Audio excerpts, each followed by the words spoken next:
Oh, kala mo makulimlim mo. Grabe.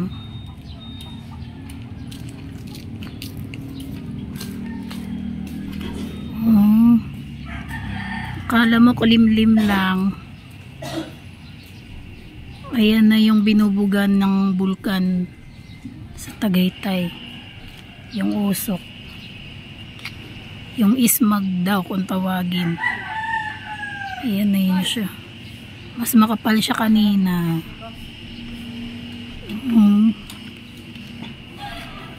Ayan o. Tignan mo, maaligas-gas. Ayan o. Nakita mo, madumi. Para na rin siyang asphalt kung tawagin. Pasok. Yan. Dito lang ako sa harap ng bahay. Kala mo makulimlim mo. Oo nga, yung usok yan sa bulkan eh. Maano rin yan, nakakahika din yan. Alam din ng mga tao kasi syempre sa balita, di ba? Kanina parang medyo makapal-kapal eh. Iba hindi alam. Kala hamog-hamog lang. Mga hindi siguro nakabalita. Pero ayan o. Mararamdaman mo yan eh. Na parang medyo may aligas-gas din. Tignan mo, nakikita nyo yun? Iya, si partner nandun siya sa bahay ng magulang niya. Diba?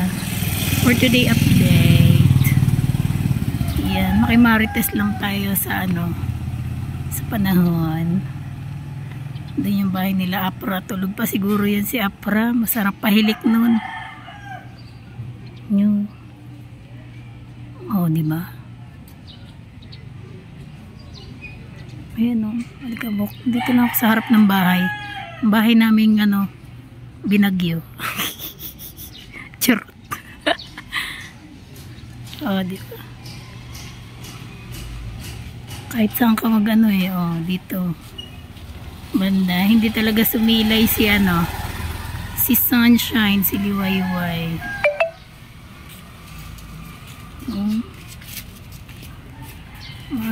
Maano pa rin. Kanina mas siya eh. Mas parang kala mo mausok. Tama nga, mausok nga. I mean, mas mas pagi. Ganun, mas malabo kanina nung mamalingki ako. Yun lang guys for today's update. Babush. A few moments later. And for today's ulam, magic shining. Ayan, kalabasa at papaya. Tapos ang sahog yung natirang tinapa kagabi. Ayan, ginataan. Ayan, diba?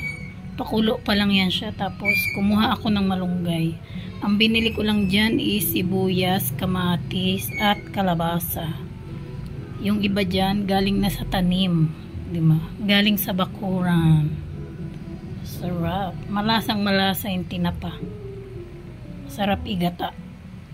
At dahil yung papaya nagkakaubusan na sa bunga, kinuha ko na yung nag-iisang natira. Kaya ayan, niluto ko na. Diba? Masarap. Dahil sa mausok ngayong araw, ayan, nagluto tayo ng ulam na gulay. Diba? So sarap. Yun lang. Thank you for watching again. Babush!